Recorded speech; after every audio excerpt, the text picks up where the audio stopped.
Reforma política? Não, não sei. Eu sei, mas não vou saber explicar não, que eu tenho dificuldade de colocar. Não sei. Não. Não sei. Não? Não sei não. Não sei te explicar isso não.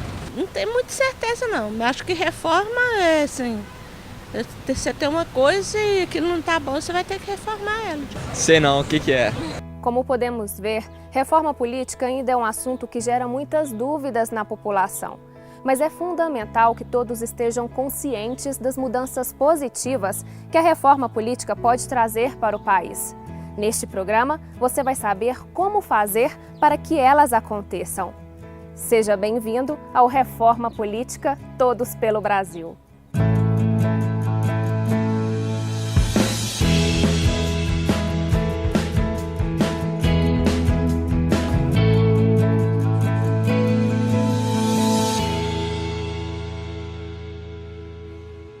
Neste programa, vamos apresentar a proposta de reforma política defendida pela Coalizão Democrática pela Reforma Política Eleições Limpas, grupo formado por mais de 100 entidades. É isso mesmo, Ana Carolina. Mas para falar desse assunto, precisamos antes entender o que é democracia representativa, modelo em que os eleitores elegem representantes para atender às demandas do povo. Porém, a democracia representativa, não só no Brasil, mas também em outros países, tem se demonstrado insuficiente para atender os interesses populares. Hoje, o que e quem define a maioria dos eleitos é o poder econômico das empresas.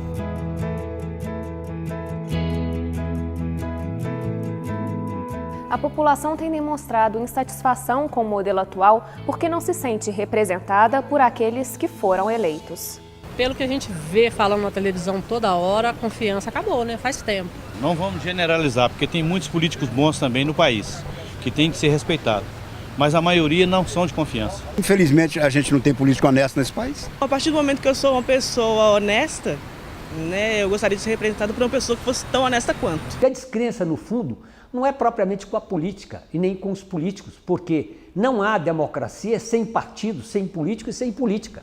O problema é esse tipo de política, que não tem nada a ver, em que o que vale é o poder do dinheiro, a corrupção, vem à tona aí todos esses fatos. Então há que se acabar a origem de tudo isso, porque também não é suficiente falar na corrupção, né, prender algumas pessoas sem acabar com a máquina da corrupção, que é exatamente o fim do financiamento de campanha por empresas. Então eu acho que na medida em que se apresente um tipo de política, em que as pessoas sintam que está voltando em torno de propostas para resolver os problemas do país, que com isso você formule um parlamento mais identificado com a sociedade, não só isso vai infundir confiança, como na nossa opinião é o ponto de partida para outras reformas.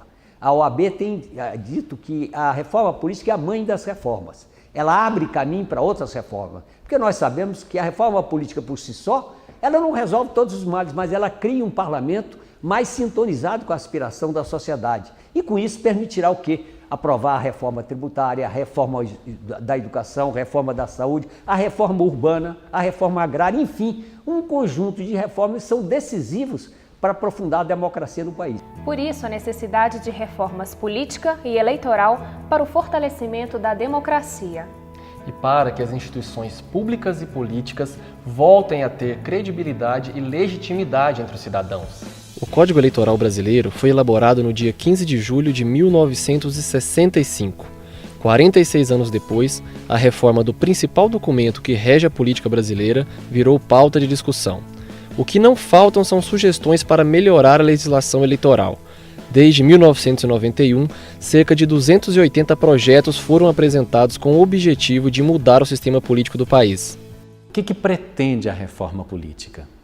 Melhorar os políticos, através da melhoria do sistema político. Pretende colocar na Assembleia Legislativa, na Câmara Federal, no Senado Federal, em todos os âmbitos políticos, na Câmara de Vereadores, em todos os lugares, pretende colocar ali pessoas de bem, comprometidas com o bem comum, com o bem do povo brasileiro. Porque hoje nós temos uma quantidade enorme de políticos, como bem sabe toda a população brasileira, que não tem nenhum compromisso com a melhoria da condição de vida do povo brasileiro.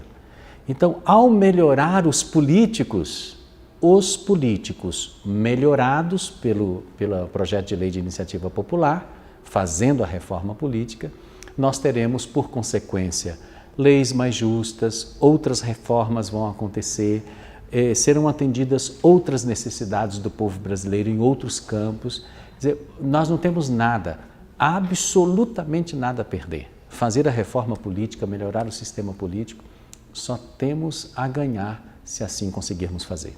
Um projeto de lei de iniciativa popular só se torna lei de verdade e deixa de ser projeto se o povo participar. Portanto, se o povo não participar e não assinar esse projeto de lei, não será lei nunca. Então, nós precisamos da participação do povo brasileiro, nós precisamos da participação dos eleitores, porque podem assinar este projeto de lei de iniciativa popular pela lei só os brasileiros eleitores.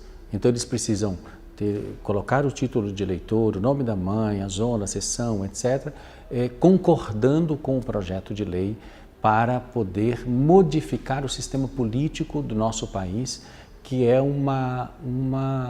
hoje já é possível a gente dizer assim, uma aberração, porque é algo tão contraditório, algo tão terrível e que favorece tanto os maus políticos, por isso exatamente eles não querem fazer a reforma política, só, portanto, com a participação do povo, com o envolvimento do povo e com a assinatura efetiva do povo, a gente pode levar para o Congresso Nacional esse projeto de lei de iniciativa popular. Desde 2013, entidades com representatividade popular se reúnem para discutir um modelo sólido para novas regras políticas e eleitorais no país. Esse movimento, que ganhou o nome de Coalizão Democrática pela Reforma Política e Eleições Limpas, tem trabalhado para apresentar um projeto de lei de iniciativa popular ancorado nas seguintes proposições: proibição do financiamento de campanha por empresas e adoção do financiamento democrático de campanha, eleições proporcionais em 2 turnos, aumentar as mulheres como governantes, fortalecimento dos mecanismos da democracia direta, com a participação da sociedade em decisões nacionais importantes. A ideia é promover uma mudança estrutural que melhore a representatividade dos eleitos e fortaleça os partidos. E a gente tem conseguido apoios importantes em diversas instituições, como a União Nacional dos Estudantes. Nós da União Nacional dos Estudantes apoiamos o projeto da Coalizão Democrática pela Reforma Política para que a gente consiga afastar o poder econômico das eleições, acabando com o financiamento das campanhas eleitorais por empresas, para que a gente consiga fortalecer os nossos instrumentos de democracia direta, porque a gente não quer opinar sobre o Brasil somente de 4 em 4 anos, a gente quer fortalecer instrumentos como plebiscito, como referendo, como iniciativa popular, e a gente quer também que a diversidade do povo brasileiro se enxergue no Congresso Nacional. Nós, jovens, hoje representamos menos de 5% do Congresso Nacional, e a gente quer dar o nosso recado nas ruas, nas redes, nas urnas, mas também quer se ver representado e quer ver as nossas pautas presentes na vida cotidiana da política brasileira. E a reforma política é o nosso instrumento para conseguir aprofundar a democracia brasileira e para conseguir fazer com que os nossos representantes estejam cada vez mais conectados com aquilo que a gente sonha e que a gente quer para o Brasil. Eu acho que o papel dos estudantes ele é fundamental, porque a gente que é jovem tem se mobilizado ao longo da história em todos os momentos decisivos da vida política brasileira. Foi assim na ditadura militar, foi assim no Fora Collor, e nesse momento o chamado para a nossa geração é o chamado pelas reformas estruturantes, pelas reformas democráticas. A gente quer uma reforma agrária, a gente quer uma reforma urbana, uma reforma educacional, uma reforma tributária.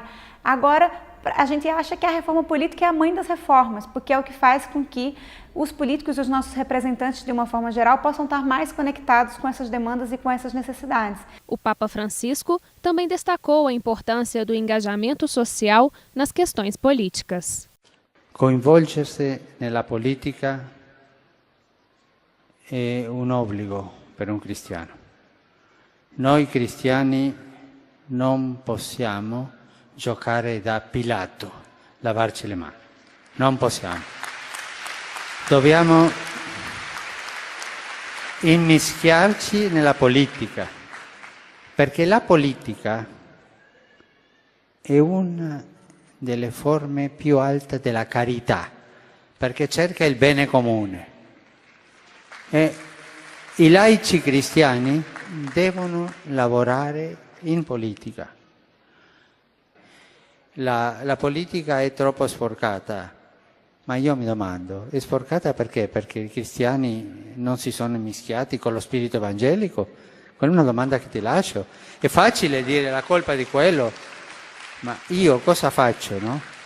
Ma è un dovere. Lavorare per il bene comune é um dever de um cristiano. O programa Reforma Política Todos pelo Brasil vai para um rápido intervalo.